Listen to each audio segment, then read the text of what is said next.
Spiderman no வே home மூவியில் வந்து நம்ம நெட் வந்து டாக்டர் ஸ்ட்ரேஞ்ச் மாதிரி போர்ட்டல் வந்து ஓப்பன் பண்ணியிருப்பாரு. அதுவும் மெயின் ஃபைட்டில் வந்து அதாவது 3 ஸ்பைடர்மேன் வர்சஸ் 5 வில்லன்ஸ்னு ஒரு பேட்டில் நடந்திருக்கும் ஃபைனல் ஃபைட்டில்.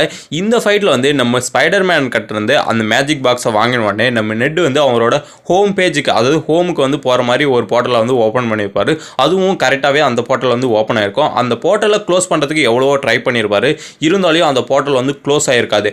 ஆனால் இதுக்கு முன்னாடி ஸ்பைடர்மேனை கண்டுபிடிக்கிறதுக்காக நம்மளோட நெட் வந்து பீட்டர் பார்க்கரை நினச்சி போர்ட்டல் வந்து ஓப்பன் பண்ணியிருப்பாரு. அப்போ வந்து வேறொரு யூனிவர்ஸில் இருக்கிற பீட்டர் பார்க்கரை வந்திருப்பாங்க. அப்போ வந்து இந்த போர்ட்டலை நான் தப்பாக ஓப்பன் பண்ணிட்டேன், இது வந்து வேறொரு யூனிவர்ஸோட பீட்டர்னு நினைக்கிறேன்னு சொன்ன உடனே அந்த போர்ட்டல் வந்து க்ளோஸ் ஆகிருக்கும். நம்ம நெட் வந்து தவறாக ஓப்பன் பண்ணிட்டு அந்த போர்ட்டல் வந்து தவறான போர்ட்டல்னு சொன்ன உடனே அந்த போர்ட்டல் எல்லாமே க்ளோஸ் ஆகிருக்கும். ஆனால் இந்த ஃபைட்டில் வந்து நம்ம நெட் வந்து கரெக்டான போர்ட்டலை ஓப்பன் பண்ணி அவங்களோட வீட்டுக்கு தான் வந்திருப்பாரு. இதனால தான் அந்த போர்ட்டல் வந்து close ஆகிருக்காது. I opened the wrong portal to the wrong Peter Parker. Yeah, I guess